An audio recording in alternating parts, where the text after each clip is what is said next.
C'est vraiment un drôle de livre, comme je n'en ai jamais fait. Je suis sûre d'une chose, c'est du sous-titre. Autobiographie philosophique. Le titre, ça m'a donné plus de mal.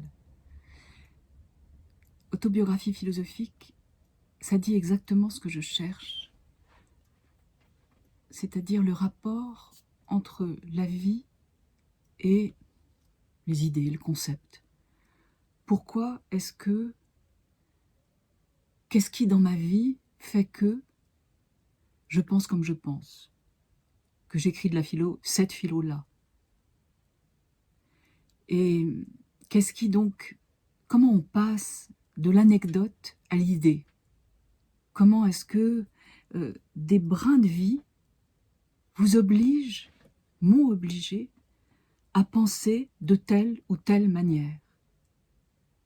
Quel est mon rapport à la vérité? Comment mon rapport à la religion? Mon rapport à l'autre? Mon rapport à la mort? Comment tout ça fait concept? Qu'est-ce qui m'a obligé à penser comme je pense dans ce que j'ai vécu? Et ça passe par des phrases que j'ai entendues, prononcées, ou qu'on m'a dites, quelquefois que je me suis dites à moi-même. Alors, la première partie de ce livre est liée à mon enfance, à ce que ma mère me racontait quand elle me peignait, quand elle faisait mon portrait. Ma mère était peintre, elle faisait tout le temps mon portrait. Et pour voir mes yeux, parce qu'elle voulait voir mes yeux, elle me racontait des choses. Et j'étais obligée de la regarder tellement c'était... Et donc elle me racontait, par exemple, la guerre, sa guerre, comment ils avaient quitté, comment ils s'étaient enfuis en zone libre, et qu'est-ce qui s'était passé là-bas. Et j'ai découvert, maintenant que je me souviens de tout ça, ce que ça pouvait vouloir dire, ce que ça peut vouloir dire qu'être juif.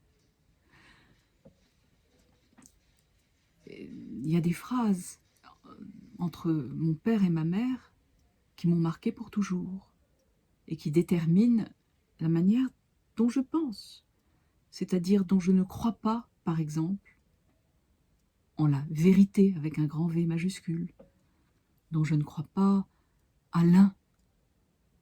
Il y a des choses dans l'enfance qui vous font dire « pas ça, pas moi ».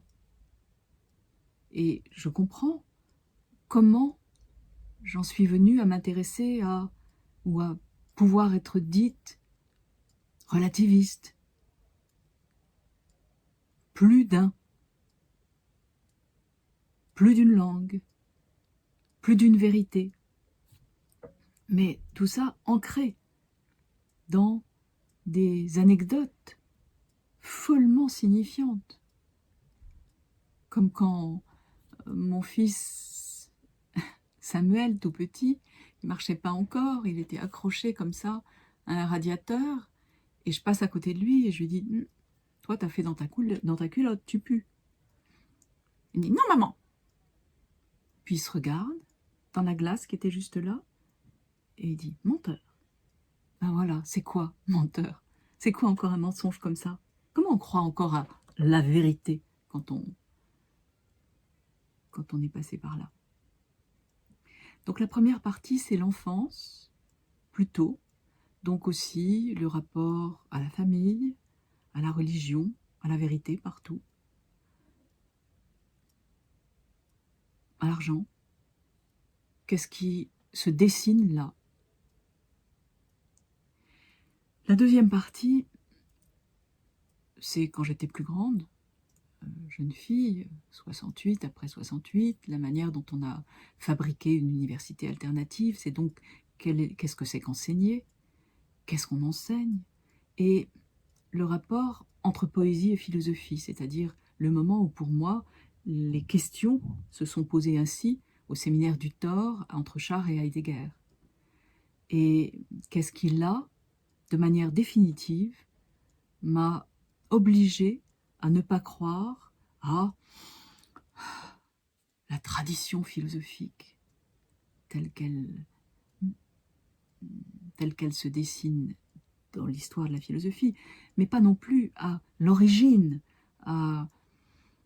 au présocratique, à la manière de Heidegger. Qu'est-ce qui fait que non, ça n'est plus possible? Et le titre de cette partie, c'est « Avec un instinct sûr ». C'est comme ça que Charles m'a accueilli quand je suis rentrée dans le salon où avait lieu la première séance, la séance de présentation, on peut dire, du séminaire du Thor. J'étais la seule femme là-dedans. Et donc, je suis rentrée, il s'est levé et il m'a dit, avec un instinct sûr, il faut voir le colosse que c'était et la voix que ça représentait, la voix forte avec l'accent du Midi, avec un instinct sûr, et juste après, vous choisirez votre siège. Donc plus déceptif, on ne pouvait pas, plus extraordinaire comme entrée, avec un instinct sûr, vous choisirez votre siège. Ben voilà, mon siège entre poésie et philosophie, il fallait le choisir. Et je l'ai choisi je me suis assise entre deux chaises. Et puis la troisième partie, c'est plus en rapport avec le titre final du livre, qui est « Le bonheur, sa dent douce à la mort ». C'est la manière dont moi j'ai fait une famille avec 2 enfants, avec un mari qui était aussi moniteur d'équitation. Et qu'est-ce qui s'est passé là par rapport à la pensée, par rapport au quotidien, par rapport à l'ouverture des possibles, à la fermeture des possibles, par rapport à la mort, puisque mon mari est mort et que cette mort m'a beaucoup... Je l'ai beaucoup vécu. Et donc, c'est autour de ça, le bonheur, sa dent douce à la mort, que s'enroule cette troisième partie.